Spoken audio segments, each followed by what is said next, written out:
Salut tout le monde et bienvenue sur le podcast Raconte-moi ta doula, un podcast qui va donner la parole à toutes celles et ceux qui ont un jour fait le choix de s'entourer d'une doula. Je suis Camille Filuso-Galizia, mais on me connaît surtout sous le nom de Manila Doula. Je suis doula dans l'ouest de l'Ariège et de ce fait j'ai parfois dû faire face au fameux cliché de la bobo hippie néo-rurale qui soigne les gens avec des plantes et qui crie à la puissance de la femme les soirs de pleine lune. Vous le connaissez, ce stéréotype de la femme sorcière, sans cadre et sans limite ? Ben voilà, les doulas, elles y coupent pas. Et c'est pour ça que j'ai voulu faire entendre la voix de ces personnes qui ont pu nous voir sous notre vrai visage. Ceux qui connaissent finalement les coulisses du métier et qui savent que le monde a besoin des doulas.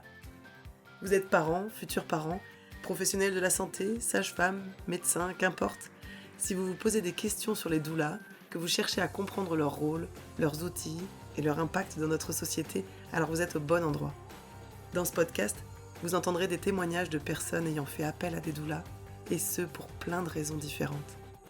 J'espère que cela vous permettra de mieux comprendre la réalité de notre métier, d'en percevoir toute la beauté, et peut-être même d'oser vous aussi ouvrir votre porte à une doula, si vous en ressentez un jour le besoin. Je vous souhaite une belle écoute. Salut tout le monde, je suis ravie de vous retrouver aujourd'hui pour un épisode complètement dingue. Accrochez-vous, cet épisode sera long, mais je suis sûre que vous allez comme moi être totalement happés par cette histoire incroyable. Je vous amène donc aujourd'hui en Allemagne, à la rencontre de Jessie et Charles, qui ont accueilli il y a 2 ans et demi maintenant leur petite Billy, une petite fille pleine de surprises. En effet, cette demoiselle n'a eu de cesse de les surprendre et de leur jouer des tours, comme de décider de rester les fesses en bas par exemple, ou de leur cacher son trésor intérieur, un petit chromosome en plus, comme le dit si joliment sa maman. Bref, dans cet épisode, nous parlerons du fait d'être émigré et de donner la vie loin des siens, dans un pays où on ne maîtrise pas totalement la langue, de la peur des discriminations et du racisme à l'hôpital lorsqu'on est une personne racisée, d'accouchement à domicile et de plan B, d'accouchement en siège par voie basse, mais aussi de trisomie 21 et d'allaitement, qui ne sont pas incompatibles donc. Et nous parlerons évidemment du rôle de soutien et d'accompagnement de la doula dans un tel contexte. Je vous présente donc sans attendre une famille incroyable qui a su trouver la bonne personne pour vivre avec eux cette aventure. Leur doula, qui n'a eu de cesse de les soutenir du début à la fin, les aidant à s'adapter et à avancer, même lorsque les difficultés étaient présentes. Je vous souhaite une belle écoute. Donc, Jessie, c'est ça ? Oui. Tu vois, je me rappelle quand même des prénoms, hein, mais j'ai eu un doute sur le tien. Jessie, Charles. Oui. Et vous êtes les parents de la petite Billy. C'est ça. J'ai tout bon jusque-là ? Ouais. Et je crois que, à part me souvenir de ça et du fait que vous vivez en Allemagne, à part ça, je ne sais rien de vous. Est-ce que vous voulez vous présenter rapidement déjà ? Oui, du coup, moi, c'est Jessie. Je suis française, immigrée en Allemagne depuis 2015. Et je travaillais en tant qu'ingénieure informatique. J'ai évolué en management et en mai l'année dernière, j'ai décidé de changer de carrière et je me suis reconvertie. Là, j'ai repris mes études pour devenir thérapeute dansée, psychothérapeute dansée. C'est thérapeute dansée ? Danser comme la danse ? Oui, comme la danse, oui. C'est utiliser le corps pour processer ses émotions, ses traumas, ses différentes choses, au lieu de la parole. Super intéressant, dis donc. Très bien, chouette. C'est des expériences personnelles qui t'ont amené à ça, du coup. Oui, je danse depuis que je suis toute petite, et puis j'ai été moi-même amenée à faire pas officiellement de la thérapie dansée, mais ça s'y rapprochait, et je me suis aperçue que c'était quelque chose qui m'intéressait beaucoup. Et vu que j'ai fait plusieurs burn-out dans ma carrière en informatique, je me suis dit au bout d'un moment, c'est comme la définition de la folie, c'est de faire toujours la même chose en espérant un résultat différent. Du coup, je me suis dit qu'il était peut-être temps de faire quelque chose d'autre pour ne pas avoir un autre burn-out. Et m'avais toujours dit que si j'avais pas étudié l'informatique, j'aurais étudié la psychologie et la psychothérapie. Donc, du coup, c'est comme ça que la décision s'est faite. Et aussi le fait que notre fille a un handicap. Donc, je me suis aperçue qu'il y avait un grand manque d'espace pour les enfants et les adultes porteurs de handicap. Et tout ça mélangé a un peu motivé ma envie de changer de carrière. Waouh. Bravo pour avoir franchi ce pas, en tout cas. Merci. Je te souhaite une belle carrière de thérapeute dansée, c'est génial. C'est un très beau projet. Merci. Et toi, Charles, du coup? Moi, donc, je suis français aussi. Ma mère est française, mon père est iranien. J'ai grandi dans le sud de la France, pas dans la région parisienne comme Jessie. Donc j'ai grandi avec un peu plus de soleil et de cigales, comme on dit chez nous. Je suis venu en Allemagne pour rejoindre Jessie après qu'elle ait déménagé là-bas. Je travaille dans la tech, donc aussi ingénieur logiciel, on dit en français, c'est informaticien. Voilà, ingénieur informaticien, principalement dans les startups. Et voilà, à part ça, j'aime faire de la musique, j'aime les sauces piquantes, j'aime courir dans les chemins, et voilà. J'adore. J'aime beaucoup cette définition. Du coup, vous avez fait, alors moi, de ce que je vous appelle aujourd'hui pour mon podcast, pour rapport à votre rapport au doula, si je me souviens d'un truc, voilà, qui me revient en t'entendant, Charles, et c'est ça qui m'avait plu aussi dans l'idée de t'entendre aussi, Charles, c'est que l'initiative d'aller prendre une doula, ça venait plutôt de Jessie, et que toi, t'étais un peu perplexe par rapport à ça, et que t'étais pas forcément, ça te parlait pas forcément, donc on y reviendra, mais d'abord, je voulais savoir, justement, si vous connaissiez les doulas, avant d'en avoir besoin, si c'était quelque chose que vous connaissiez dans votre vie, vous en avez déjà entendu parler, ou pas du tout avant vous-même d'en avoir besoin? Alors moi, absolument pas. Voilà. Moi, oui. Je fais partie de pas mal de communautés et de communautés notamment afro-américaines. Et c'est vrai qu'aux États-Unis, c'est beaucoup plus développé. Et je me suis toujours posé la question, c'est quoi une doula? Et j'ai découvert aussi qu'à Berlin, là où on vivait, à l'époque, il y en avait aussi. Et du coup, j'ai commencé à me renseigner. Et bien avant en fait qu'on décide de devenir parent, je m'étais déjà un peu renseignée sur le concept en fait. Ah ouais. Tu te rappelles la première fois que t'en as entendu parler, Jessie? Absolument pas. Ouais, ça a été un truc, t'as baigné un peu au fur et à mesure dedans par l'entourage, et puis c'était fait. Ouais. Bon, et toi, du coup, alors, un jour, vous avez eu envie d'être parent, c'est là que vous avez fait appel, du coup, à une doula. Donc, comment ça s'est passé, en fait, ce processus-là, pour en venir à appeler une doula un jour et pour faire appel à elle? Alors, nous, le contexte est aussi particulier parce que, du coup, on est immigrés. Et une de mes grosses terreurs, c'était de me retrouver à l'hôpital. Ah ouais. Et je parle allemand, mais en étant en train d'accoucher, il y avait des contractions. L'anglais revient naturellement, le français aussi, mais l'allemand n'est pas encore à ce niveau-là chez moi. Et j'étais vraiment terrorisée dans cette situation de vulnérabilité et ne pas pouvoir pas me défendre, mais pas pouvoir avoir une voix au processus de mon accouchement. Et Charles ne parle pas. Je parle encore moins allemand, ouais. Voilà. Ah oui, d'accord. Et du coup, pour moi, c'était l'idée d'avoir un avocat ou une avocate avec nous dans la salle qui puisse faire le relais en fait de notre projet de naissance, de ce qui allait se passer en fait dans la langue, dans le pays dans lequel j'allais accoucher. Ok, c'est hyper intéressant parce que tu utilises le terme d'avocate, quoi. C'est le rôle que tu attribues, enfin, c'est l'image que tu avais à ce moment-là de ce rôle-là de la personne qui serait à tes côtés, c'est vraiment de pouvoir, l'avocate qui défend, en fait, le truc, quoi. Ouais, parce que pour moi, la doula a quand même beaucoup plus de connaissances que nous autour du processus de la naissance. C'est quelqu'un avec qui on savait qu'on allait passer quand même pas mal de temps, qu'on allait voir avant l'accouchement, avec laquelle on allait pouvoir discuter aussi de notre projet de naissance.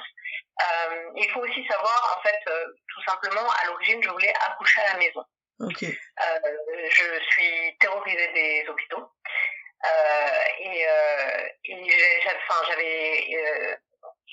J'avais c'est l'expérience de racisme en fait dans les hôpitaux où j'avais été à Berlin, et j'étais terrorisée en fait à l'idée d'être dans cette position de vulnérabilité et de faire face à du racisme. Et du coup, à l'origine, je voulais accoucher à la maison. Aussi, le choix de la doula est aussi venu de là, parce que je voulais aussi quelqu'un d'autre que notre sage-femme pour nous accompagner en fait dans ce processus.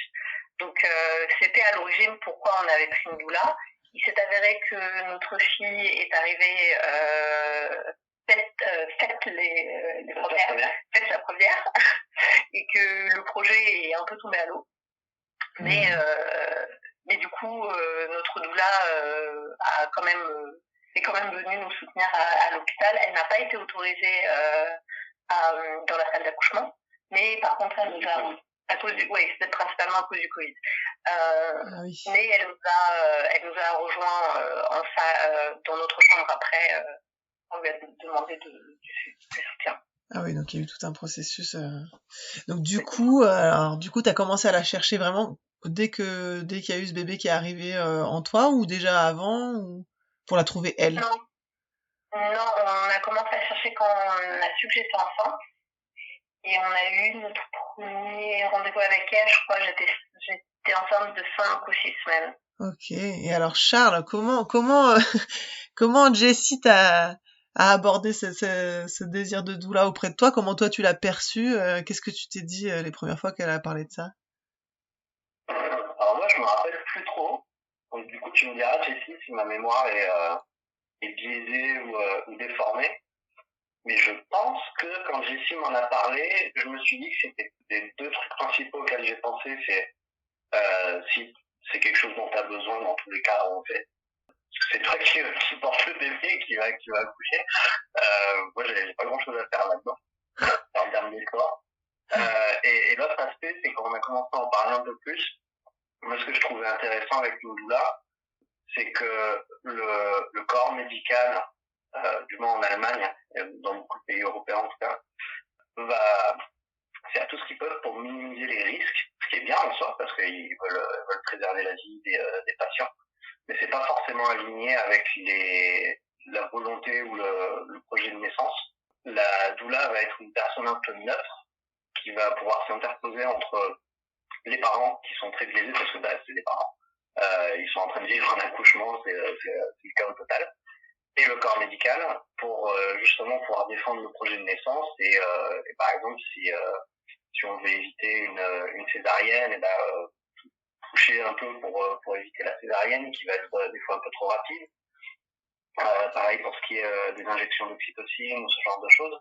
C'est quelque chose que la doula va être, on va dire, un terrain un peu plus neutre, qui va permettre de balancer un peu le corps médical qui veut minimiser les risques, et le projet de naissance que les parents ont. Et moi, je trouve ça très intéressant.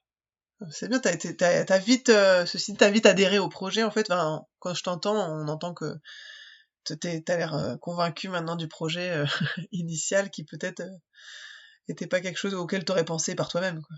Oui, carrément.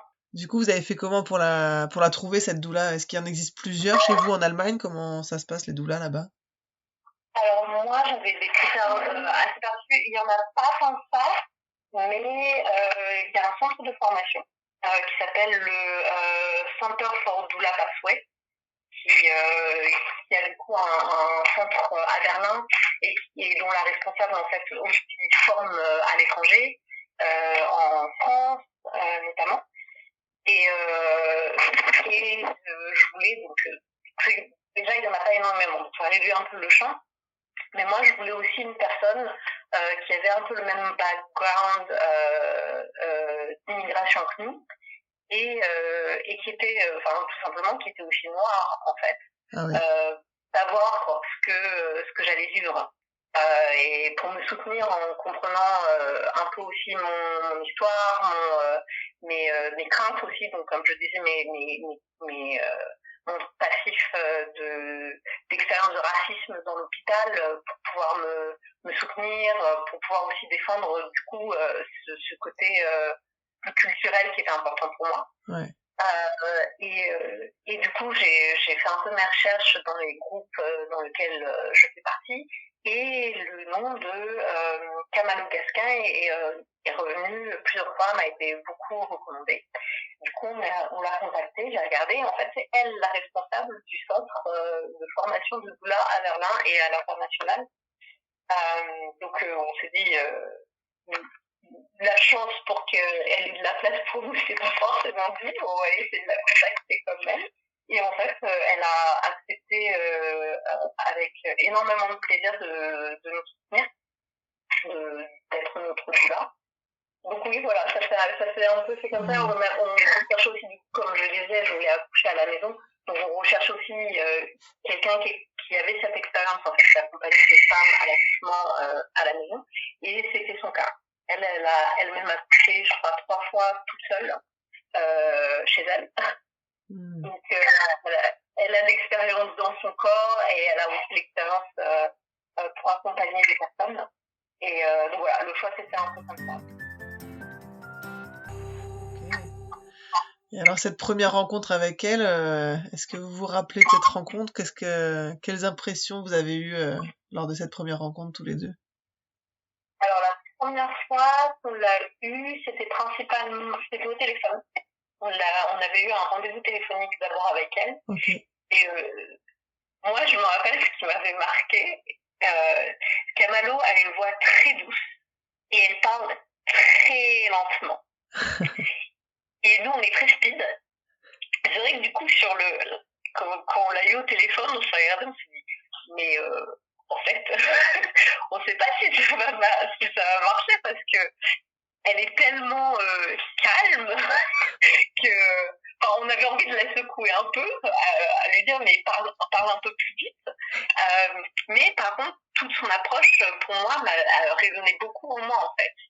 Et je m'étais dit personnellement, Charles va peut-être partager sa propre impression, mais pour moi, je m'étais dit, peut-être qu'en fait, c'est de ça dont on a besoin, justement, c'est de ralentir dans cette phase. Et ouais, voilà. Et Charles, toi?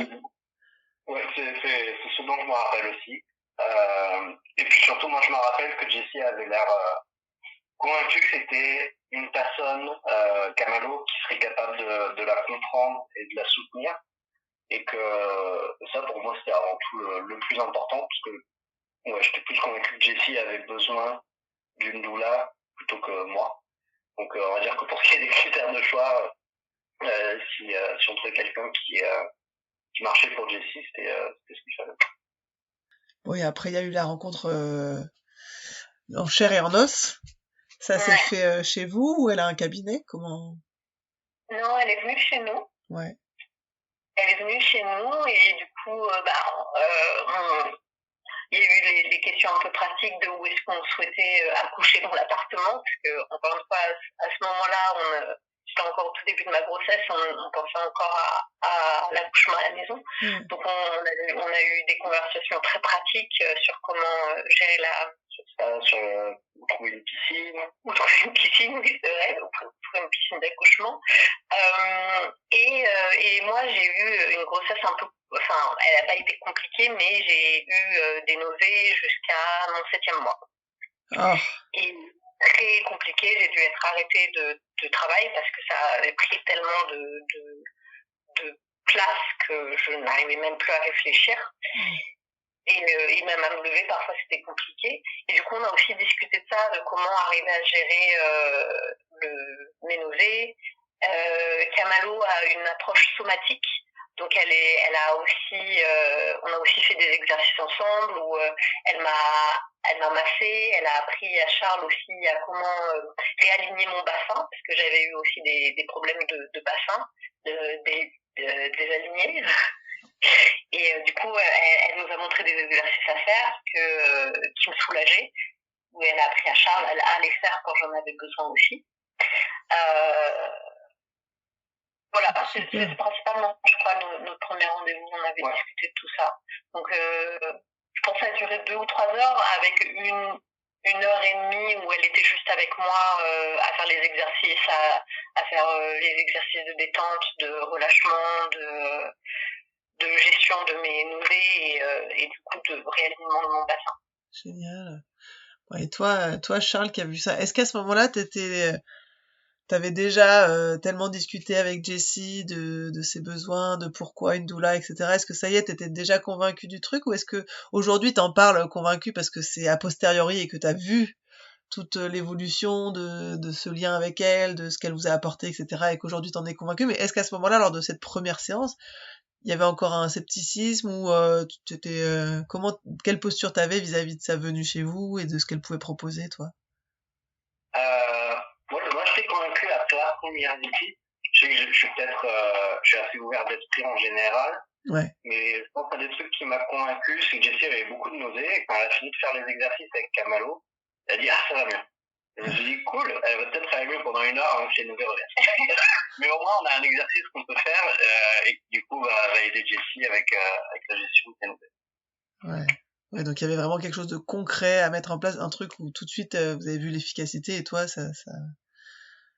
c'était aussi ça le besoin, quoi, de pouvoir voir que vraiment elle sert à quelque chose dans les faits, il y a vraiment quelque chose tout de suite qu'on peut palper, qu'elle est efficace, quoi.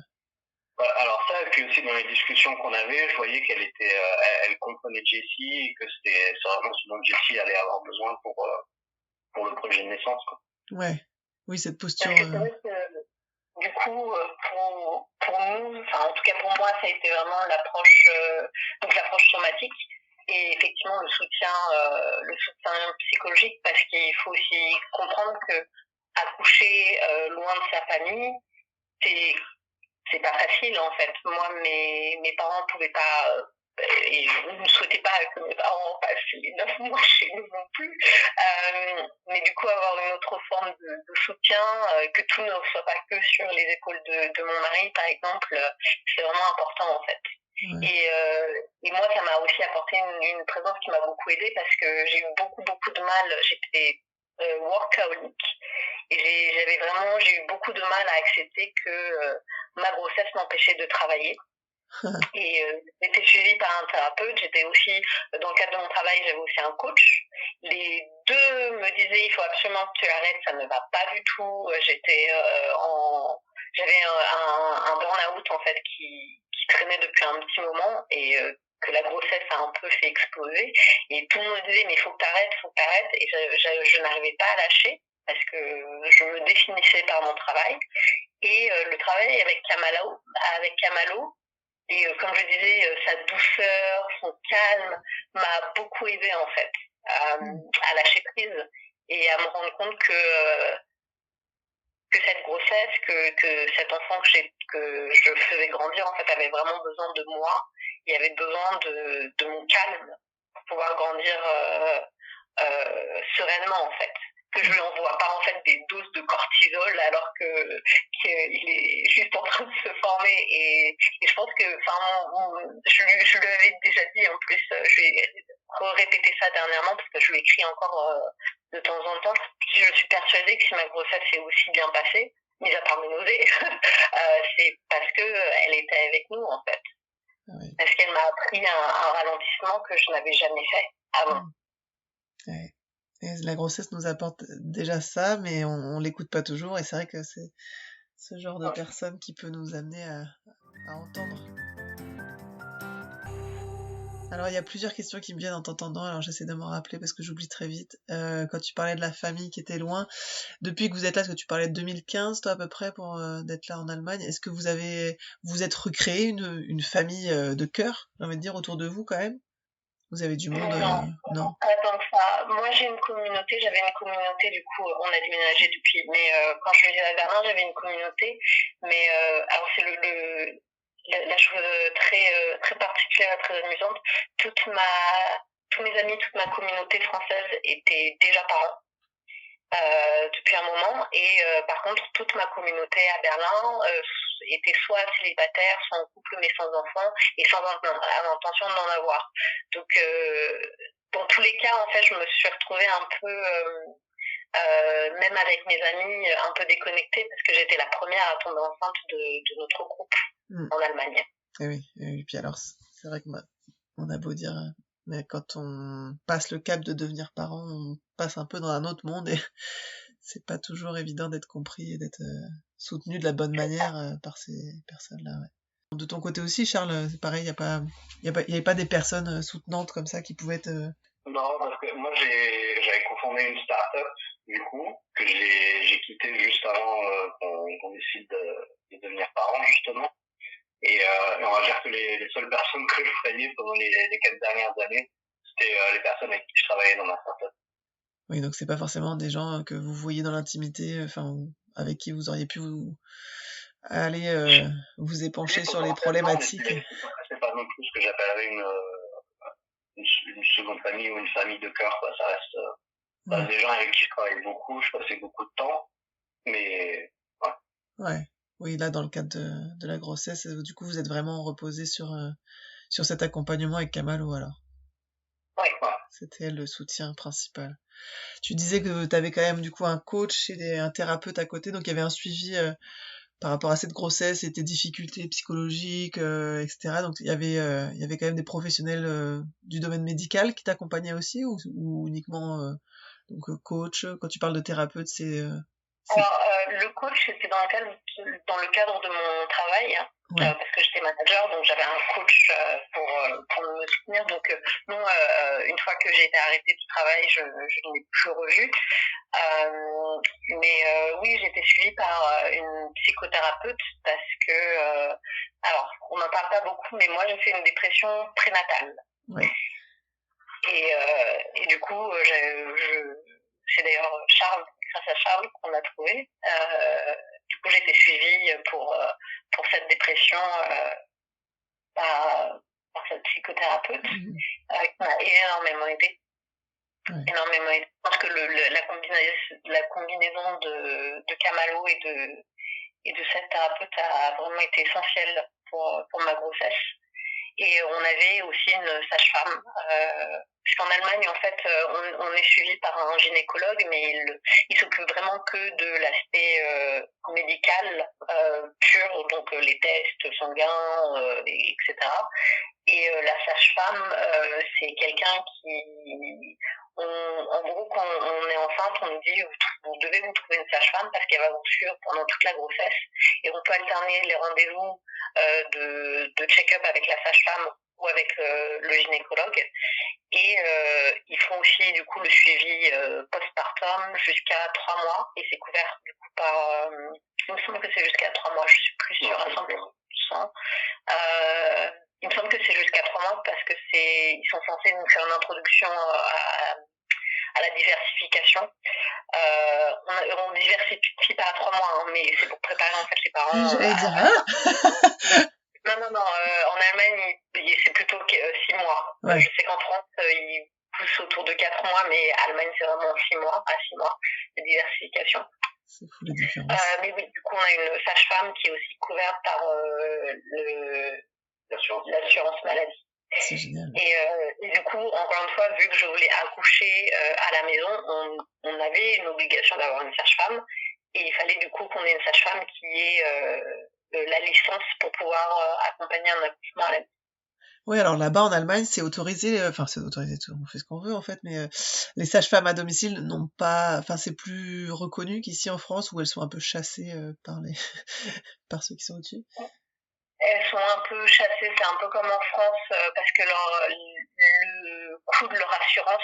Ah, pareil. Ah oui, d'accord. En fait, ça devient de plus en plus prohibitif. Ah oui, donc c'est la même chose qu'en France, en fait. Ouais. C'est fou.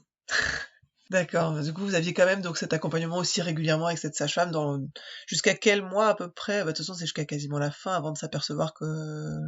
Parce que le siège en général, on dit qu'ils peuvent se retourner jusqu'au bout, mais en général, on t'accompagne pour l'accouchement à domicile jusqu'à la dernière écho, peut-être même, non?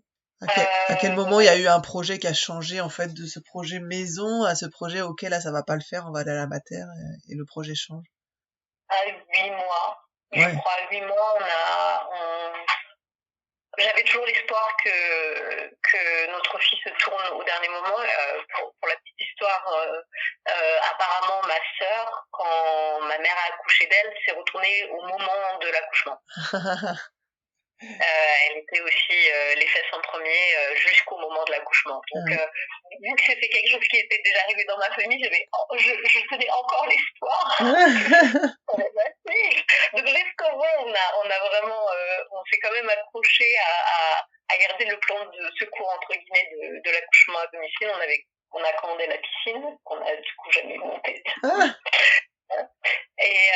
Mais oui, au 8e mois, quand on nous a dit que Billy était toujours sèche les premières, on s'est enregistré à une maternité à Berlin qui est réputée pour accompagner les accouchements par voie basse pour le siège. En siège, oui, j'ai l'impression que moi j'ai été formée par Naoli Vinaver, qui est une sage-femme, je sais pas si tu connais, qui est mexicaine, mais qui vit au Brésil, et elle se forme, et elle est venue faire des trucs avec un grand gynécologue d'une clinique en Allemagne, alors je sais plus où c'est, mais qui était réputé pour ça, quoi, qui fait que des accouchements, enfin qui en fait plein, tout le monde va là-bas pour les sièges en voie basse.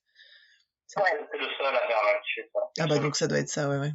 En fait, il y a un seul hôpital qui le fait à Berlin, et il y a un autre hôpital qui l'offre, c'est Charité, donc qui est le plus gros hôpital de Berlin, mais il n'y a qu'un seul gynéco qui est formé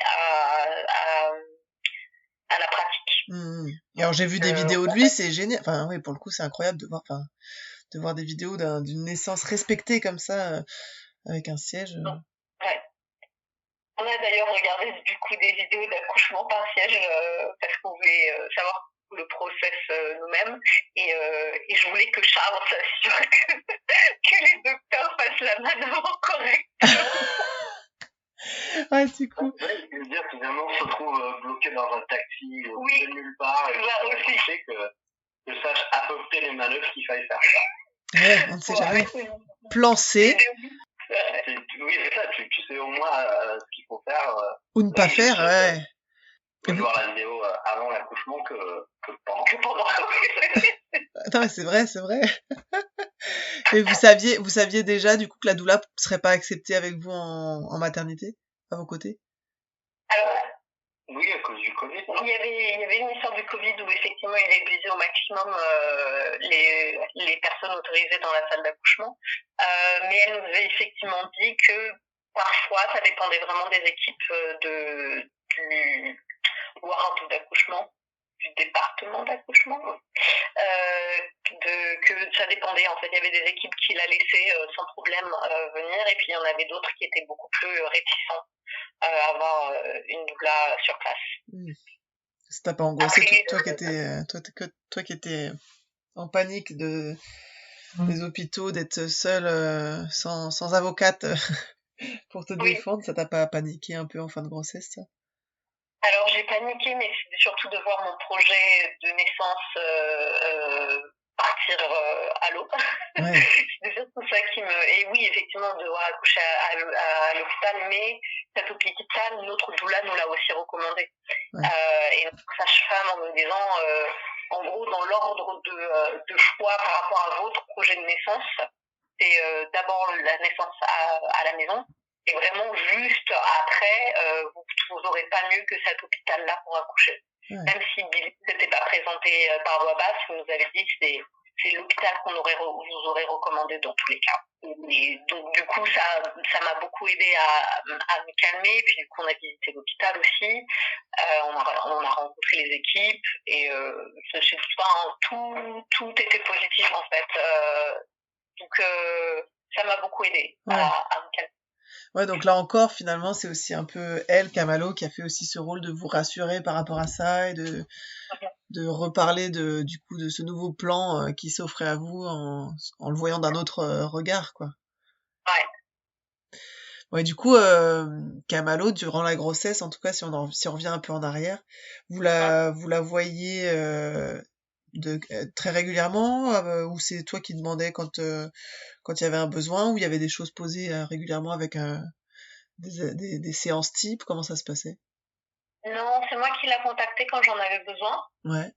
Et elle nous a aussi mis en contact avec une autre doula pour faire le suivi postpartum, parce qu'elle n'était pas sûre de pouvoir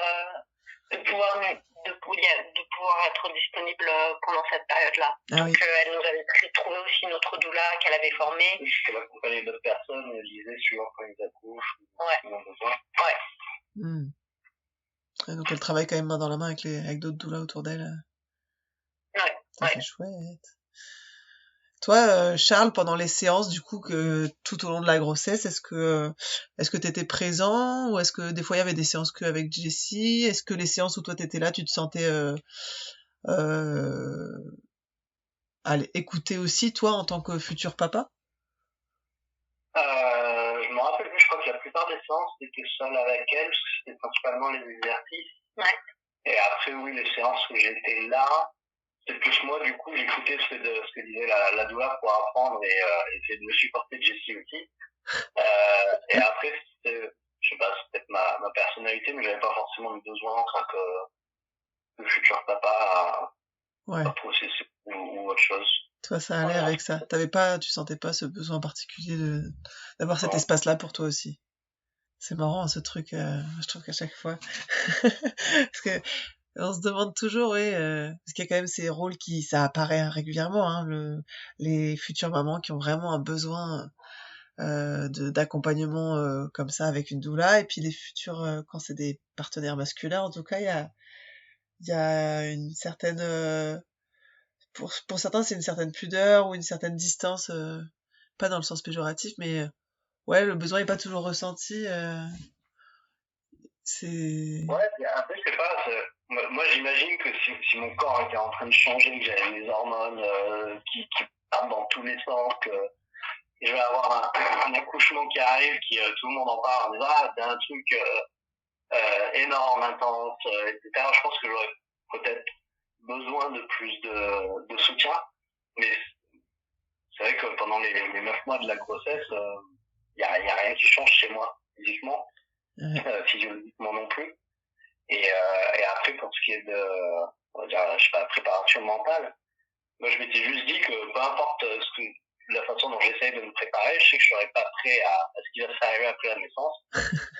Donc du coup, je dis, sois juste prêt à pas être prêt, puis voilà. C'est pas mal. Sois juste prêt à pas être prêt. J'aime beaucoup cette phrase. Je dirais ça dans mes ateliers pour les futurs parents aux mecs. Soyez prêts à pas être prêts. C'est pas mal. Pour faire parler très pragmatique, donc c'est vrai que toute la naissance, toute la grossesse, même la naissance, il l'a abordé, en tout cas ma perception c'est qu'il l'a abordé de façon très pragmatique. Ça se passe comme ça, je sais pas ce qui va se passer, ok.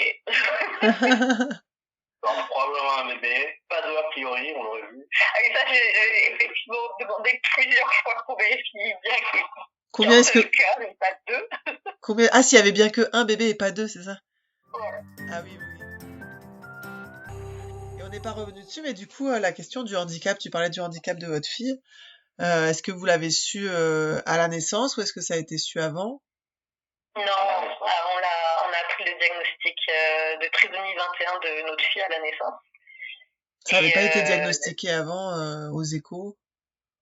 Alors aux échos non, parce que quand on avait fait les mesures de sa clarté nucale et de son corps, elle était dans la moyenne partout. Okay. Tout le monde nous avait, je me rappelle même du médecin qui nous avait dit ne vous inquiétez pas, il n'y a pas de risque de trisomie 21 avec cette clarté nucale. Ah bah elle est bien lui. Et on n'avait pas fait le test sanguin parce que ma gynéco nous avait prévenu.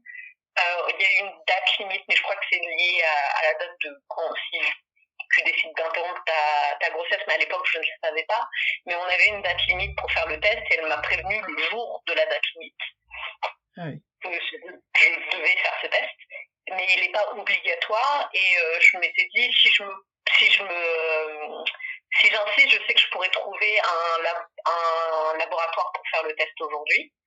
Mais on a discuté avec parle et on s'était dit de toute façon, même si cet enfant a un handicap, on le veut, cet enfant, on l'aime déjà, donc ça va rien changer en fait. Ouais. Que ça va juste rajouter du stress. Et sachant que j'étais déjà en dépression prénatale et que je stresse très facilement, tout ça nous a fait dire que on verra bien. Dans tous les cas, on va aimer cet enfant. Ouais. Et je me rappelle avoir vu à la dernière échographie, j'ai dit à Charles, j'ai l'impression qu'elle a des yeux typiques d'un enfant porteur de trisomie 21. Et il m'a fait « Oh, mais n'importe quoi, t'écoutes trop tes podcasts, ça te monte à la tête, te stresse pas. » Et c'est vrai que quand j'ai vu ça, j'ai eu une nuit de stress. Et après, je me suis dit « Bah non, mais enfin, oui, peut-être que Charles a raison, je m'invente des choses dans la tête. Puis même si c'est le cas, on va l'aimer cet enfant, on s'en moque. » Et donc, elle est née par ma basse, les 7 en premier. Et avec un petit chromosome en plus. Bichette. Vous l'avez vu, du coup, vous l'avez reconnu tout de suite. Est-ce que à ce moment-là, t'as fait le lien avec ce que t'avais vu à l'écoute en disant j'avais raison, enfin, alors, quand on l'a vu la première fois, quand elle est sortie, que je l'ai eu sur moi, je me suis pas dit ça, mais c'est peut-être, c'est quand on s'est dirigé vers notre chambre, que je l'ai regardé et que j'ai dit à Charles, je crois qu'elle a trisomie 21. Et j'ai fait le lien, pas le temps en fait que tu processes en fait cette information. C'est après ça que j'ai fait le lien. Et faut savoir que les infirmières, même si elles vont voir les signes, vont jamais confirmer. Donc nous on disait oh non, je sais pas, on va attendre le pédiatre, nous on peut rien dire, etc. Et moi je les acharne, non mais elle a des signes clairs en fait. Et le pédiatre est arrivé, je crois 10 heures après l'accouchement, et fait alors il paraît que votre fille elle a trisomie 21. Bim. Ça c'est de l'annonce. Heureusement que je l'ai vu, parce que je pense que si je ne m'étais pas déjà posé la question, sa façon d'annoncer la chose aurait été un choc énorme, encore plus énorme qu'il n'a été, parce que la confirmation d'un doute reste quand même assez important. Même si après ils ont flip-flop jusqu'à ce qu'il y ait le diagnostic, ils le redisaient pas, ils disaient on va voir, on va attendre le diagnostic, le test génétique, etc. Tu prends 2 semaines à faire, donc c'est super. Mais c'est vrai qu'ils n'étaient pas clairs après sur son diagnostic, même s'ils le savaient clairement parce qu'ils ont fait tout un tas de suivis qu'ils font pas pour des enfants typiques qui n'ont pas de handicap. Mais quand Bia est née, elle était, ses scores à pas, c'était 9, 10, 10, donc elle était vraiment en bonne santé. Elle n'a pas eu de soucis de santé. On a eu de la chance, j'ai une amie qui a eu sa fille 2 mois avant moi et qui a dû finir en néonat, puisque sa fille du coup a eu des difficultés. Mais nous, Billy, à part le diagnostic, en fait, elle était vraiment en bonne santé. Elle a eu juste pas de problème. Si, elle avait 2 mini-trous, mais qui se sont résorbés tout seuls en 1 an et demi. Okay. Donc non, Billy était en très bonne santé, mais c'est vrai que oui, ils ont beaucoup hésité à nous donner le diagnostic, à confirmer de façon officielle qu'elle avait la trisomie 21, parce qu'ils n'arrêtaient pas de nous dire, mais elle a des signes que sur la moitié de son corps. Ce qui est vrai, elle a des signes distinctifs que sur une main, pas sur les deux. Il y avait un truc, oui, à la naissance, un d'eux était beaucoup plus marqué que l'autre. Donc du coup ils essayaient de jouer sur mais c'est que sur la moitié, donc c'est peut-être pas ça, mais je pense qu'ils essayaient de nous ménager parce qu'ils ont a priori des réactions très difficiles des parents quand ils annoncent le diagnostic. Ils n'arrêtaient pas de nous dire vous le prenez super bien et tout, et je disais mais voilà, je pense qu'il y a des parents qui apprennent le diagnostic à la naissance qui réagissent très différemment, peut-être parce qu'ils n'étaient pas préparés ou ils n'avaient pas n'en avez pas discuté Oui, c'est ça. Pas. Moi, de ce que j'entends déjà pour cette histoire de prise de sang, c'est que finalement, ça avait amené une discussion entre vous qui était, le verdict, c'était, de toute façon, on l'acceptera, et que donc vous l'aviez envisagé d'une certaine manière, et que dans votre cerveau, donc dans votre corps, c'était intégré que c'était ok, quoi. C'est totalement différent de gens qui sont dans une posture complètement différente de ah non, surtout pas dès le départ, et qui peuvent se dire mais si je l'avais su, on aurait été à un avortement, enfin on l'aurait pas gardé, enfin c'est sûr que on a tous, alors ça c'est très personnel, on a tous une posture vis-à-vis du handicap et de la trisomie notamment, hein, la trisomie 21, c'est dans notre société, c'est pas toujours il y a pas toujours un regard facile, hein, sur ce handicap, mais c'est très personnel, et c'est là où c'est intéressant d'avoir spontanément d'avoir eu cette discussion. Moi je sais que par exemple, c'est un truc, si j'avais pas rencontré une sage-femme, moi, échographiste pour mon premier, qui nous avait amené cette possibilité d'en discuter en couple et de savoir qu'on pouvait refuser les tests, par exemple, tu vois, la prise de sang, comme tu dis, c'est pas obligatoire. Il y a des gynécos en France, en tout cas, quand tu vas les voir, c'est un peu systématique. Ils te prescrivent le truc, ils te disent la clarté nucale, ils te font le machin, la prise de sang automatiquement, ils te donnent un résultat, même si tu l'as pas demandé, quoi. Et comme si c'était un peu le cursus à prendre, il faut qu'on te le dise et que tu fasses un choix. Et parce que c'est comme si le corps médical, d'une certaine manière, pensait aussi que la plupart des parents finalement refuseraient de garder un enfant trisomique. Et nous, c'est la sage-femme qui nous a dit, vous n'êtes pas obligés, vous pouvez aussi vous poser la question, est-ce que ça dépend de vos valeurs, de vos principes, de vos envies, ou de vos, enfin, et nous, ça avait été, enfin, moi, je sais que ça a ouvert un gouffre à ce moment-là, un nouveau monde presque. Ah, waouh, on me demande mon avis et on peut réfléchir à ça. Et puis, de la même manière, nous, avec mon mari, on s'était dit, en fait, on veut pas des tests parce que, en fait, ça sert à rien de se stresser pour rien. Et puis, pareil, on l'acceptera si ça arrive. Et puis, c'est comme ça. Mais c'est tout un cheminement, quoi. Vous avez eu ça, j'ai l'impression, de vous-même, spontanément, sans en avoir parlé avec des professionnels avant. C'est beau. Alors, on n'en a pas parlé avec des professionnels, on en a vraiment juste discuté entre nous, ouais, mais il faut aussi savoir que pour nous, on est très... moi, je suis très impliquée dans justement l'intégration et l'inclusivité de toutes les personnes, en fait. Et le handicap, c'est un sujet sur lequel j'étais déjà sensibilisée depuis plusieurs années avant d'avoir eu Billy. Et pour moi, un handicap n'était pas une raison valide pour arrêter une grossesse. Ouais. Pour moi, personnellement, sauf si effectivement l'enfant n'était pas viable dû à ça. Ouais. Et dans ces cas-là, je ne vais pas faire souffrir un bébé qui vient juste de naître juste pour qu'il passe 2 ou 3 heures de vie à souffrir avant de mourir. Ça, pour moi, ça aurait été effectivement une raison d'arrêter une grossesse.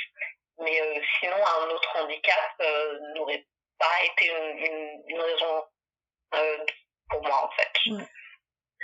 Voilà.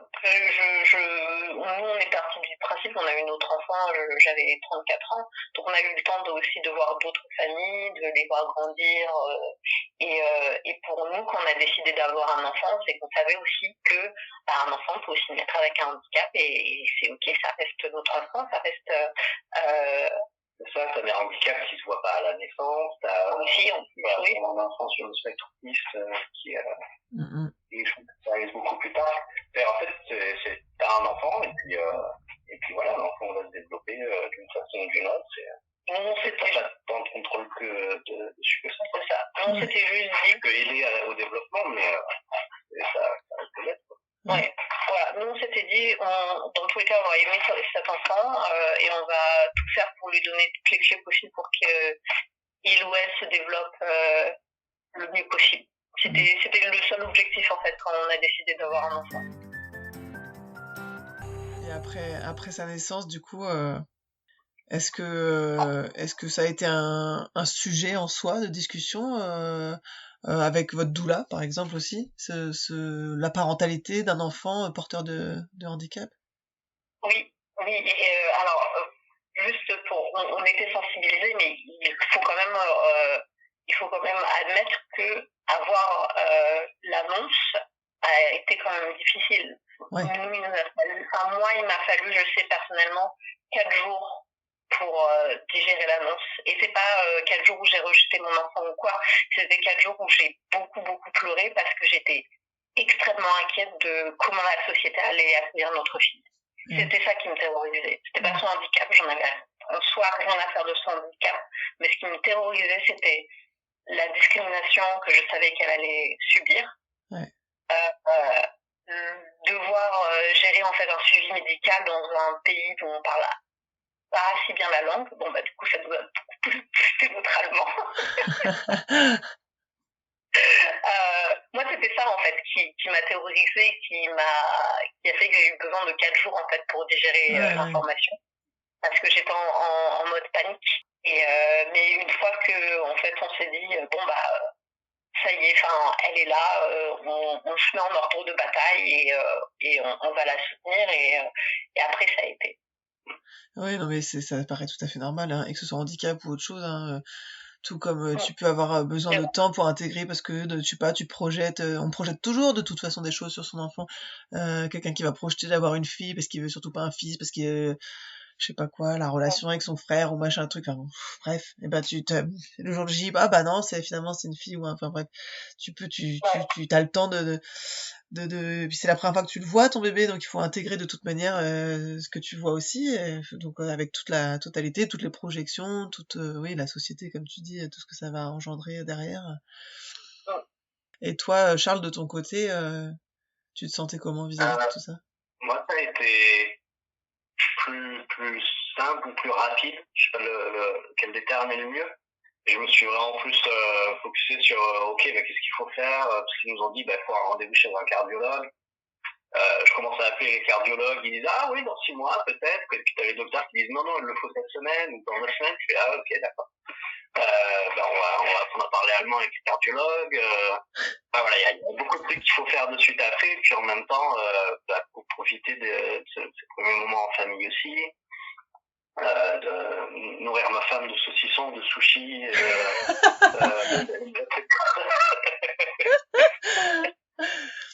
C'est bien, c'est un bon partenaire ça. Tu posais la question si Camalo, notre doula, nous avait aidé aussi sur le diagnostic.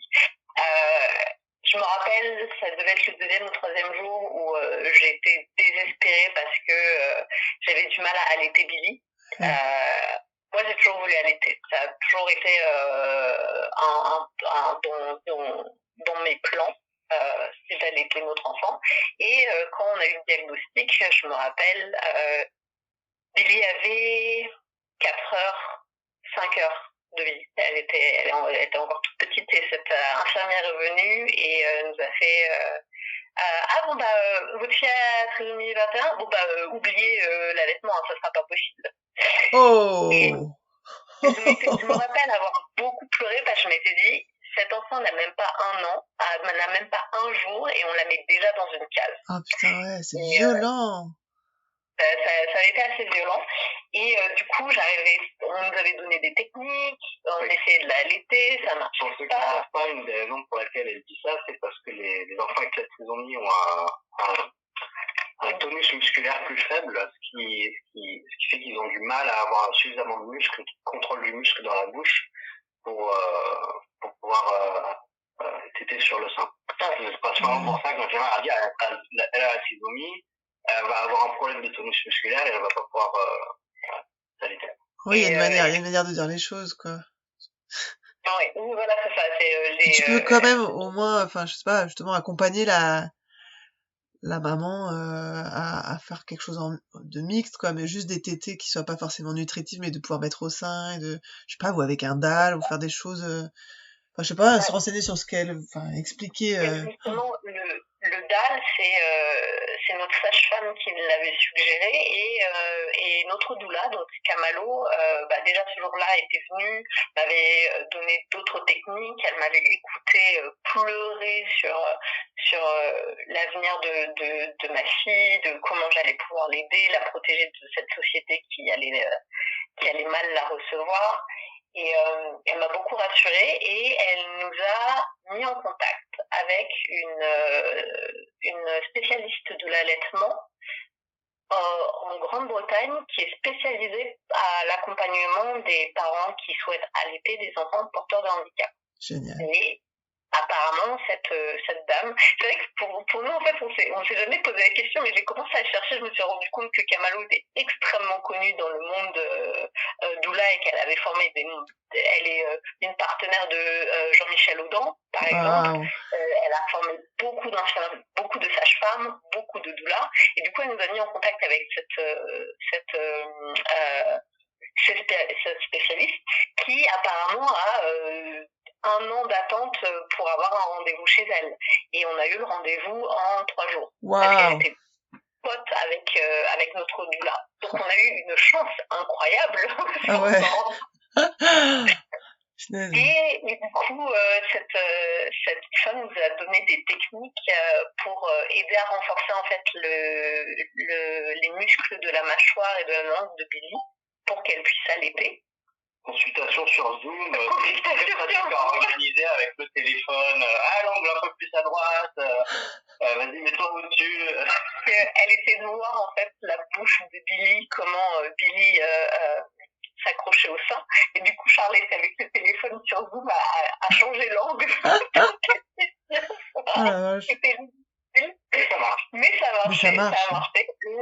Et Billy était allaité exclusivement à partir de ses au sein, parce que je pompais mon lait dans tous les cas quand elle n'arrivait pas à téter. Elle a été allaitée exclusivement au sein à partir de ses 3 mois. Waouh, putain, quelle épopée, mais quelle victoire. Ouais. Quelle belle simple. On a eu quand même déjà la première infirmière après l'accouchement qui dit que ça va être mort. La sage-femme qui c'était le premier enfant avec la trisomie qu'elle prenait en charge. Et elle avait, je pense, beaucoup de pression du reste du corps médical sur faire en sorte que l'enfant soit dans les normes, dans les courbes de croissance, etc. Et c'était pas le cas. Du coup, elle en est venue un moment à dire à Jessie qu'elle mettait l'enfant en danger en voulant continuer l'allaitement. Forcément, c'est pas quelque chose qu'il faut dire, quoi, à un parent. Ouais. Donc il y a eu beaucoup de challenges, on va dire, sur l'allaitement, et c'est vrai que Kamalo, ça a été la seule personne qui a resté vraiment 100% en soutien aux côtés de Jessie. Elle m'a jamais jugée, elle m'a offert plein d'alternatives pour m'aider à ce qu'on arrive à ce projet d'allaitement, et elle m'apportait aussi du coup un discours différent de ma sage-femme, du coup, qui m'accusait de mettre notre enfant en danger, à savoir que en fait Billy était dans les courbes correctes pour un enfant porteur de trisomie 21. Oui. Mais vu qu'elle ne connaissait que les courbes des enfants typiques, elle m'a mis une pression horrible, et je pense que le stress plus le fait qu'elle nous a fait changer la manière dont on nourrissait Billy sans me préparer a créé une mastite infectieuse chez moi. Ah bien. Et après 1 semaine à la maison, on a passé 2 semaines et demie à l'hôpital pour ma mastite qui a dû se faire opérer. Ah mince, tu t'es fait opérer sous AG ou juste en local Non, alors en fait, on a essayé pendant 1 semaine et demie, ils ont essayé de juste faire des ponctions, en fait, des poches. Ouais. Mais elles sont revenues et elles commençaient à se multiplier. Du coup, ils ont dit, on va devoir faire un nettoyage chirurgical. Et du coup, ils m'ont opéré. Et le jour d'après, en fait, je perdais beaucoup trop de sang. Et ils se sont aperçus qu'il y avait une veine importante qui avait dû casser. Oh. Ils ne savaient pas laquelle. Et du coup, j'ai dû retourner au bloc opératoire pour qu'ils essayent de stopper, en fait, l'hémorragie. Et pendant tout ce temps, je continue à pomper avec l'autre sein. Je continue à pomper mon lait pour que Charles qui il a une relation incroyable avec notre fille, aussi beaucoup, parce que du coup il a dû, pendant ces 2 semaines et demie, il a dû prendre beaucoup de relais. C'est lui qui la nourrissait, moi je pompais mon lait, puis c'est lui qui la nourrissait parce que moi j'étais KO. Donc il la nourrissait au petit doigt. On avait donc la technique que la consultante nous avait donnée, c'était de la nourrir au doigt pour qu'elle renforce en fait ces muscles de la bouche sur le petit doigt de Charles. Et c'est comme ça qu'il a pu allaiter. En fait, à la sortie de l'hôpital, c'est la première fois où elle a pris le sein, où j'ai pu lui faire une tétée complète sans devoir pomper. En fait, pendant 2 semaines, il l'avait musclé avec son doigt. C'est ça, exactement. C'est génial. Et à l'hôpital, ils ont dû halluciner quand même. Je sais pas. De te voir... Parce qu'en général, déjà, quand t'as des mastites, des abcès, moi, c'est ce qu'on m'avait dit, le premier truc, quand je me suis retrouvée à avoir l'opération, je me suis fait opérer aussi d'un abcès du sein. Et on m'a dit, faut oublier l'allaitement, hein, faut arrêter. C'est le premier truc qu'on recommande, c'est d'arrêter. Alors que bon, pas du tout, hein, au contraire. Et les gens hallucinent de te voir à peine opéré avec tes drains d'un côté, en train de... Donc toi, j'imagine, en plus de votre fille a un handicap et elle pourra pas téter, plus la mère qui se fait opérer puis qui continue de pomper son lait, ça devait quand même... Ouais, ils m'ont quand même dit d'arrêter de pomper le sein qui avait... après l'opération, pas avant. Avant, ils me disaient justement qu'il faut continuer de pomper parce qu'en fait, sinon ça va empirer la mastite. Alors que c'est vrai, ce que tu dis, beaucoup de monde me disait « Ah, t'as une mastite, mais il faut que t'arrêtes d'allaiter ». Alors qu'en fait, c'est contre-intuitif. Bah oui. Il faut continuer au moins vider le sein. Bah, il faut le vider, c'est ça. Moi, c'est ce que j'ai vu dans les formations que j'ai fait sur l'allaitement. On te dit, mais au contraire, ça participe à... Parce que si tu arrêtes complètement, bah, il va y avoir des mastites parce qu'il faut l'enlever, le lait, sinon... Alors, c'est sûr qu'il faut pas surstimuler, sinon tu surproduis, mais il faut vidanger un minimum, quoi. Et la pompe, c'est juste le sein qui a été opéré où, en fait, quand j'ai pompé la première fois après l'opération, on m'avait dit que je pouvais le faire. Et c'est ça qui a mis en évidence l'hémorragie que j'avais. Du coup, on m'a dit, bon, bah, vous allez arrêter de pomper sur ce sein, vous pompez que sur l'autre. Et c'est le seul moment où, effectivement, j'ai fait une pause de la pompe, ça a été que sur un des deux seins et c'était juste pendant cette période-là. Mais sinon, j'ai continué à pomper le sein qui n'avait pas été opéré. Juste pour éviter en fait que la mastite empire. Et c'est vrai que du coup, je n'avais pas suffisamment de lait. Donc on a dû la supplémenter avec de la poudre le temps que ça se recale en fait. Ouais. C'est vrai que ça n'a pas gêné, elle a pas rejeté le lait maternel après. Non, que ce soit des fois c'était mixé, des fois c'était que du supplément. Ouais. Et c'est vrai que Billy, ça va pas. Non, Billy, ça l'a pas dérangé. Mais c'est vrai que tout le monde me disait arrête d'allaiter. Maintenant que tu as eu ton opération, ça devrait te vacciner, tu devrais arrêter d'allaiter. Alors qu'en fait, moi, ça m'a encore plus encouragée à le faire. J'allais dire, j'ai l'impression que tu as un peu ce caractère-là, que plus on te met des bâtons dans les roues, plus tu as envie de sauter au-dessus, quoi. Oui, voilà, c'est ça.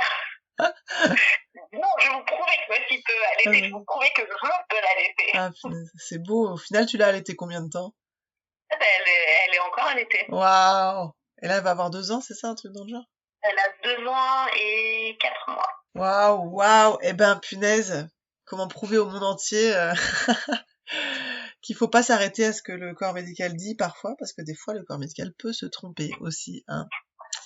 Et vraiment, enfin, je le dis vraiment sincèrement, je pense pas qu'on aurait été à ce stade-là sans Camalo. Ouais, pour moi, elle a été essentielle pour ma grossesse, pour mon bien-être dans la grossesse, pour la gestion de l'apprentissage du diagnostic de ma fille, pour l'allaitement. Enfin, elle a été exceptionnelle et elle restera toujours une personne que je garderai haute dans mon estime et dans mon cœur. Et je lui écris encore régulièrement pour lui envoyer des photos de Billy pour lui montrer que, à quel point notre fille est exceptionnelle et qu'elle a beaucoup participé à ça. Wow. Ah bah c'est bien, tu fais une très belle transition parce que en général, mes 2 dernières questions, c'est ça, c'est quel est le lien aujourd'hui que vous avez encore avec elle, mais tu vois, tu viens d'y répondre, sauf si tu as quelque chose d'autre à ajouter encore. Comment tu le définirais, ce lien? Bah, c'est de la distance parce qu'on n'est pas, je ne peux pas dire qu'on est amis, mais c'est, je sais pas, on a vécu quelque chose, Charles, elle et moi, qu'on aurait pu vivre avec personne d'autre, en fait.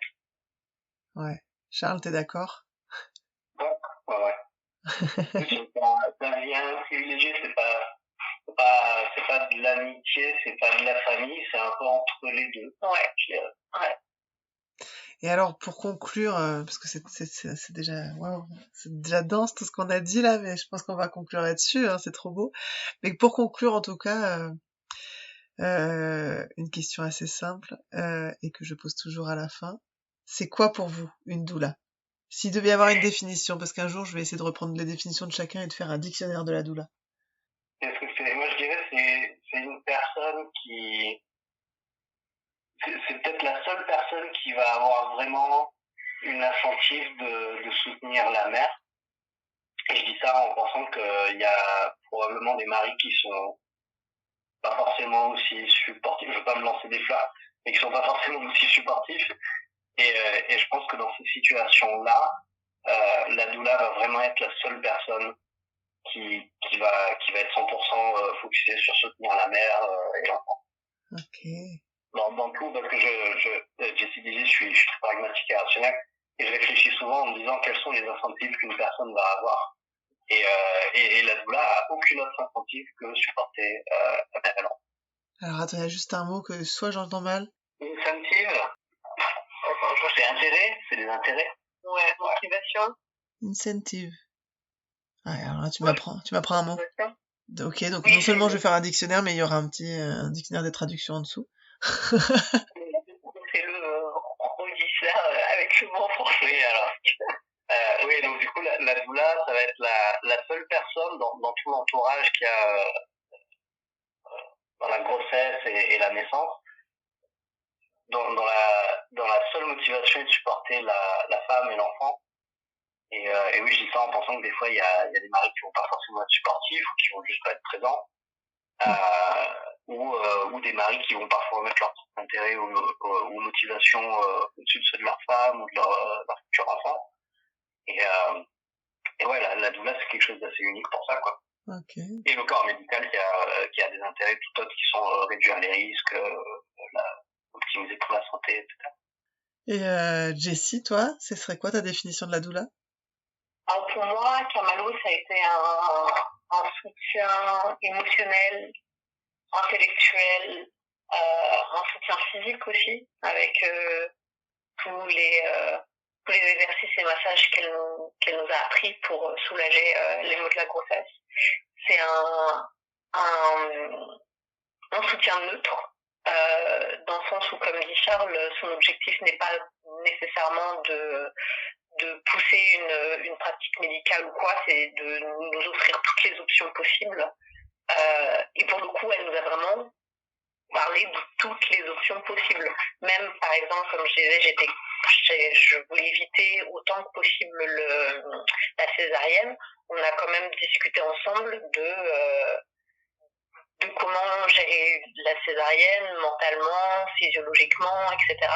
Et c'est vrai que c'est pas forcément une conversation qui est menée de cette façon-là avec le corps médical. Ouais. Qui m'a plutôt parlé des avantages et risques en termes de santé pour l'enfant, pour moi, mais tout ce qui est autour du bien-être et du vécu, ouais.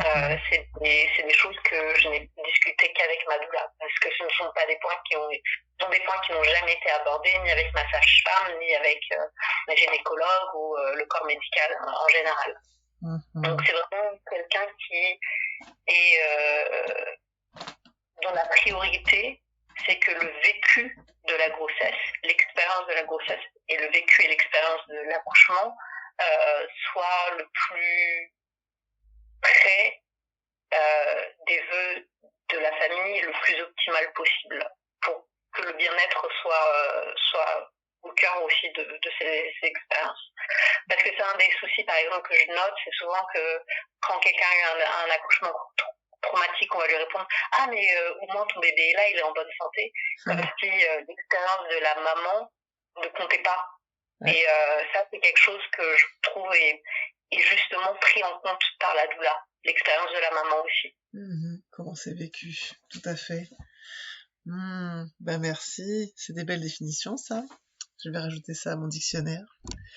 Je vous remercie tous les deux. Waouh, c'était ça va être un épisode intense et très beau. Et je retiens beaucoup votre combativité, votre force, et puis y a un truc très solaire, quoi, qui émane de vous et de Billy.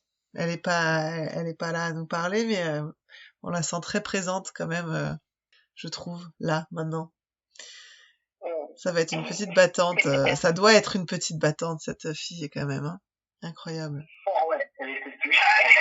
Ah Elle est assistante, elle sait ce qu'elle veut. Ah bah voilà. Bah écoute, en même temps, avec l'histoire, votre histoire, son histoire, ça, c'est pas étonnant, hein. Elle va beaucoup apporter au monde, je pense. C'est très bien. Merci à vous deux d'avoir pris ce temps avec moi pour répondre à toutes mes questions. Bah, merci à toi. Et puis, à très bientôt.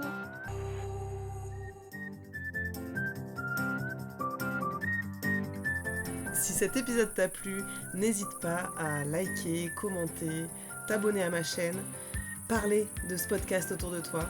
Parce que comme on dit, ce sont les petits ruisseaux qui font les grandes rivières. Et ça, j'y crois énormément. Donc je vous fais confiance à vous tous qui m'écoutez pour m'aider, aider ce podcast à prendre son envol.